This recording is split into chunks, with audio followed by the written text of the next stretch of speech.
నరసింహస్వామి హిరణ్యకశపుడి ఛాతీనే చీల్చి ఎందుకు చంపారో మీకు తెలుసా? దాని వెనకాల ఒక పెద్ద కారణమే ఉంది. అది మీకు ఇప్పుడు చెప్పబోతున్నాను, రండి.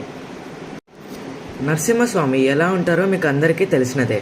స్వామి గారు సగం మనిషి రూపంలో, ఇంకా సగం సింహం రూపంలో ఉంటారు. మీరు సింహపు గర్జనను ఎప్పుడైనా అది అలాంటి గట్టి గర్జన ఎలా చేస్తుందో మీకు తెలుసా? అది తన ఛాతీలో ఉన్న ఎముకలన్నీ కదిలేలా గర్జన చేస్తుంది. అందుకే మనకంత శక్తివంతంగా వినిపిస్తుంది. అలాంటి ఒక గర్జన మన మనిషిలో కూడా ఉంటుంది.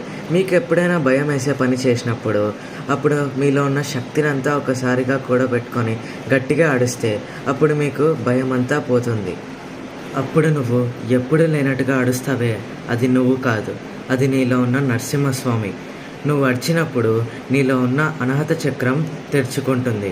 అప్పుడు నీకు ఎంతో ధైర్యం వస్తుంది. ఇదంతా ఎందుకు వచ్చిందంటే, ముందుగా నేను మీతో ఒక విషయం మాట్లాడాను. ఆ విషయం కోసమే ఇదంతా చెప్పాను. ఎందుకు చంపాడంటే, మనం ముందు ఒకటి మాట్లాడుకున్నాము, సింహం గర్జన ఎటువంటిది, అది మనిషిలో కూడా ఉంటుంది అని చెప్పి. అప్పుడు ఆ ఛాతీని చీల్చేటప్పుడు హిరణ్యకశపుడు అలాగే అడుస్తాడు. ఆ అరుపులో ఏం చెప్పాలనుకున్నాడంటే, నేను స్తంభంలోనే కాదు నీలో కూడా ఉన్నాను అని చెప్పి హిరణ్యకశపుడితో చెప్పాలనే అలా చంపాడు. ఇదే హిరణ్యకశపుడి చావు వెనుక ఉన్న కారణం. ఓం నమః